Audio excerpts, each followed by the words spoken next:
Just waiting to hear recording. All right, let's talk the Xfinity series at Phoenix. It's the last Xfinity series video of the year. And we're talking about the championship race at Phoenix. This video is going to be pretty similar to our truck series video, which is also up on our YouTube page. And then if you guys want access to the spreadsheet, we're going to be posting it after qualifying is done on Saturday. That's really when we'll be able to get all of our final thoughts and really be able to recommend you the different drivers who are really interested in. But as far as the race preview goes, like I said, practice and qualifying are back this weekend, so it's a little bit different than normal. We don't actually have the qualifying grid. I don't really think it's going to change things too much. It might change up the value range just depending on who the punt plays potentially might be. But the main thing you really want to do this weekend is just focus on those championship four drivers. You probably want at least two, if not maybe even three of them in a line, and then just kind of build from there. So we'll talk to you a little bit about kind of our thoughts on the championship four drivers, and then some also, other plays outside of those championship four drivers who we might be interested in before qualifying is out. Like I said, this could change. If you guys do want to see our final thoughts, like I said, again, it's over on Twitter. It's at FastCarsFM. Coop, do we have you back? I think maybe we lost you there for a second. Yeah, I'm here. Okay, cool. All right, well, let's start with Rich for the Xfinity series. Looking at the championship four drivers and just the 10K range in general, what are your kind of thoughts on how you would rank these four guys and just who are you targeting up in this range if it's anyone other than those championship four? Well, if you watched our truck series video, it's basically the same thing for this race. We're trying to jam in as many championship four drivers. They're highlighted in yellow there. Cindric, definitely the best play in my opinion. Likely going to be one of the dominators in this race. Could be a sole dominator. There will probably be more than one though. Outside of Cindric, the other championship drivers, I'd probably lean towards Hemrick just because we've seen him perform so well, especially over the last couple of months. And he still hasn't gotten that first win. It would be a pretty cool Cinderella story for him to get his first career win and win the championship. So I'm probably going to have a lot of Daniel Hemrick. And then Gragson, we've seen he's been super hot since the playoffs have started. He would probably be my next favorite of the top four. And then Allmendinger, probably the most GPP of all of them, just because this isn't necessarily one of his track strengths. They've been good everywhere all year, but the shorter flat tracks generally don't fit his racing abilities as well as the other guys. And then as for the other two guys in this 10K range, really like John Hunter Nemechek in the 54 car. If there's going to be one car that's not a championship driver that dominates, it'll likely be this 54 car, just because everybody that gets in it ends up winning the race. We've seen John Hunter Nemechek win in this race, in this car. We've seen Ty Gibbs win, Kyle Busch, Truex. Who else? I mean, everybody has won in this car. So would not be surprised to see him up at the front and all. And he would probably be a good guy to have if you're just thinking it's going to be a solo dominator, or maybe even John Hunter and maybe Austin Cindric, or just if you think there's going to be just one of the championship drivers and the 54 car, that's probably a solid GPP option.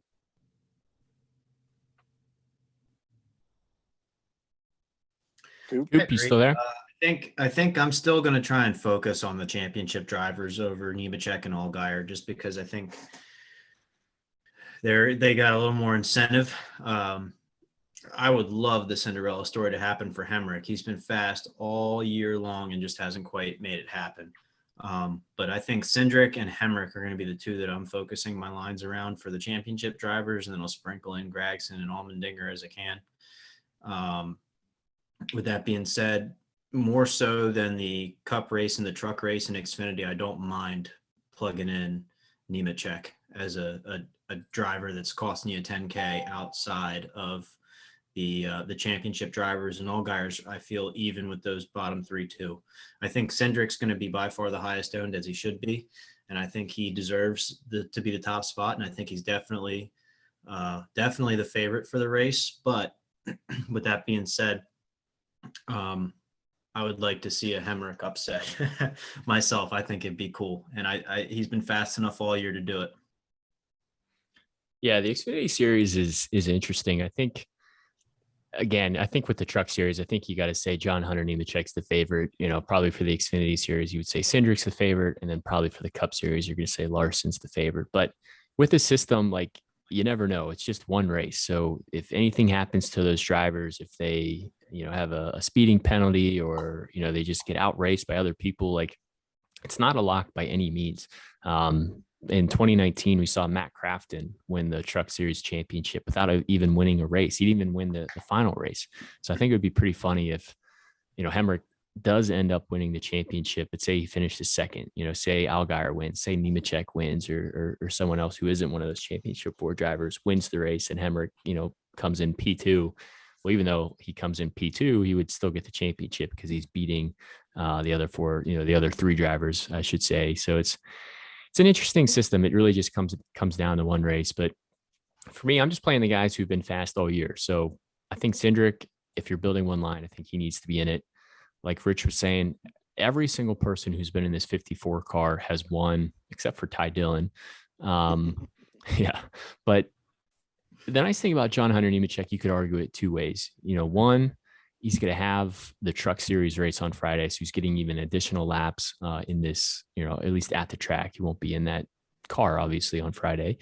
The other way you could argue it is, he doesn't want to interfere with the championship, right? So if Gregson's behind him, if Allmendinger's behind him, if Hemrick's behind him, he might be inclined just to let them go. Whereas if in a previous race that isn't the championship, he might race them a little harder. Like, there's 2 different narratives, you could play there. So that would be my only concern if you're sacrificing a championship 4 driver for maybe John Hunter or even Justin Allgaier. But they've just been so fast all year long. I think you don't overthink it. You just play the guys who have been fast all year long, and I think it should work out, pretty well for you. And then we talked about this a little bit in the truck video too, but it comes down to, do you want 2 of these guys? Do you want 1 of them? Do you want 3 of them? Because depending on how many you get, it kind of determines the rest of your line. So we talked a lot about in the Truck Series video how we don't really think the 9K, 8K, maybe even the 7K range are going to get that much ownership, because people are just going to be shoving in these, these championship 10K, 11K drivers. So if we look at this middle range here from kind of Harrison Burton all the way down to Ryan Sieg, if you do want to build a little bit more of kind of a balanced lineup, do you guys have, without qualifying out yet, but do you guys have any plays or any misprices you think that potentially you're going to be looking for in practice to see how they do, or potentially guys you want to pair with some of those guys in the top range? You can go ahead, Coop. I think it, like you said, it depends on where they start. For example, if somebody like Justin Haley starts way back, I'm all over it. And I actually kind of like the value on Moffitt. Again, depending on where he starts. If he starts like 20th on back, then I like him for 8,200. I'm probably going to shy away from Creed. I'd rather have a Moffitt and maybe go down to a Herbst or a Clements over him. Personally, I'm probably medium on Brandon Brown myself, and same with the guys below him.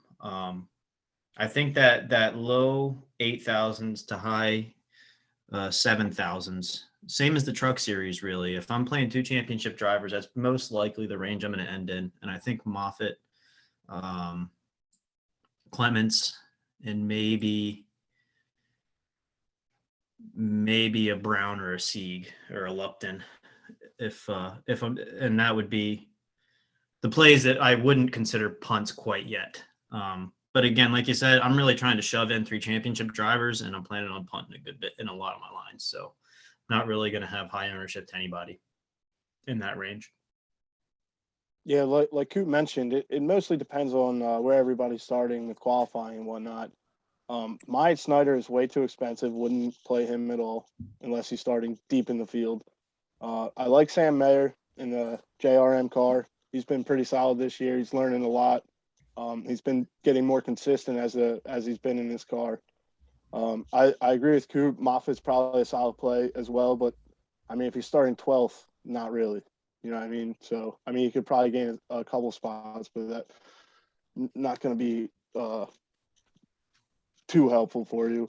Sheldon Creed in the 78 car. I don't know if this is a BJ McLeod prepared car or if it's an RCR prepared car. I have no idea. If it is an RCR prepared car, he'd probably end up being a solid play, but he's also going to start farther because the car's going to be better. I actually do like Brandon Brown. He's been really consistent all year long. But as I've said before, really depends on where he starts.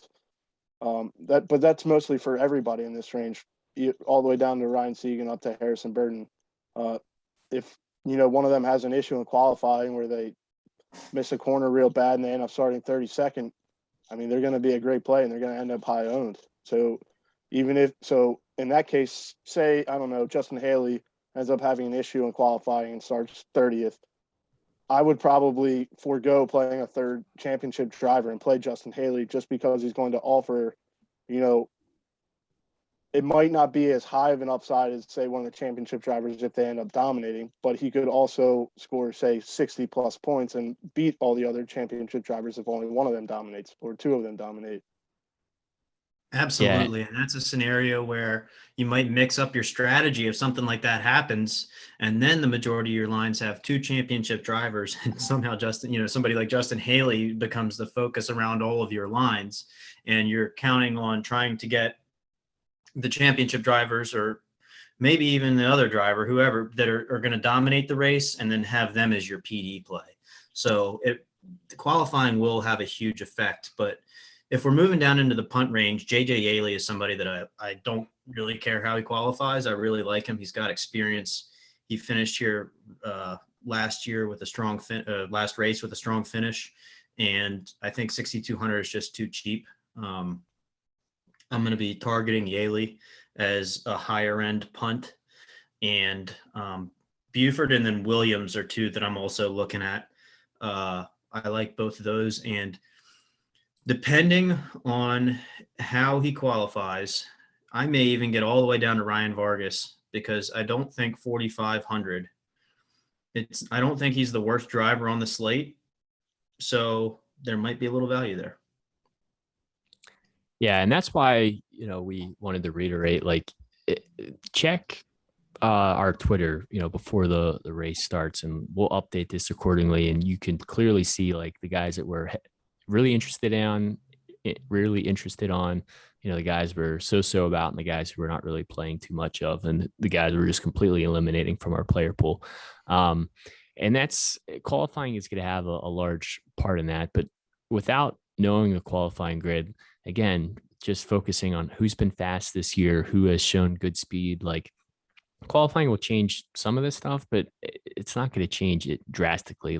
I still think a lot of those guys that Coop just talked about are going to be fast. I think Landon Castle looks like a really good play. $6,100 for, a more experienced driver who's getting practice and be able to, tell his team and his crew chief what he needs to get more out of that car.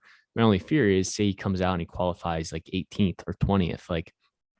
That's when some of these guys who we might be high or low on or medium on now, that's when it could potentially change, because we kind of know relatively where their ceiling is and kind of where their floor is, just depending on the equipment that they are and the type of driver that they are. But like Coop was saying, I think regardless, you got to stack the 10K drivers unless there's a really slam dunk play that has a qualifying issue and starts, in the 30s or something, but it's probably unlikely. So at the bottom of the barrel, I don't mind Joe Graff in the 17 car. I think Ryan Vargas is an interesting play, potentially Kyle Sieg. I mean, it really comes down to, I want to play the guys who start the deepest in this range, who at least have decent speed in practice. You don't want to play a guy who's not going to pass anybody or who's just going to pull off the track with mechanical issues. But that's why we want you guys to go over on our Twitter before the race locks. But any other punt plays or just kind of final thoughts, Rich, before we hop off on this video? No, I think you guys pretty much covered this. Just again, look at our Twitter page for updates before the race, because we will update this spreadsheet and post it. I will have, I'll say one last thing. If you see a driver, if you're able to watch practice and qualifying, or you're able to look at it before you make your line, drivers that had a really good practice round and then for whatever reason had something go wrong for them in qualifying, that is a good play. And I think Timmy Hill and David Starr are two other drivers I'll be watching. I think if they have good practice and for whatever reason don't have the qualifying that round that I feel that they should, then there'll be two drivers that I might be looking at having in my punt pool too. All right. Well, that'll do it for the Xfinity series this season. We will catch you next year talking about the Xfinity series. And if you haven't checked out our Cup video, it is up live right now as well.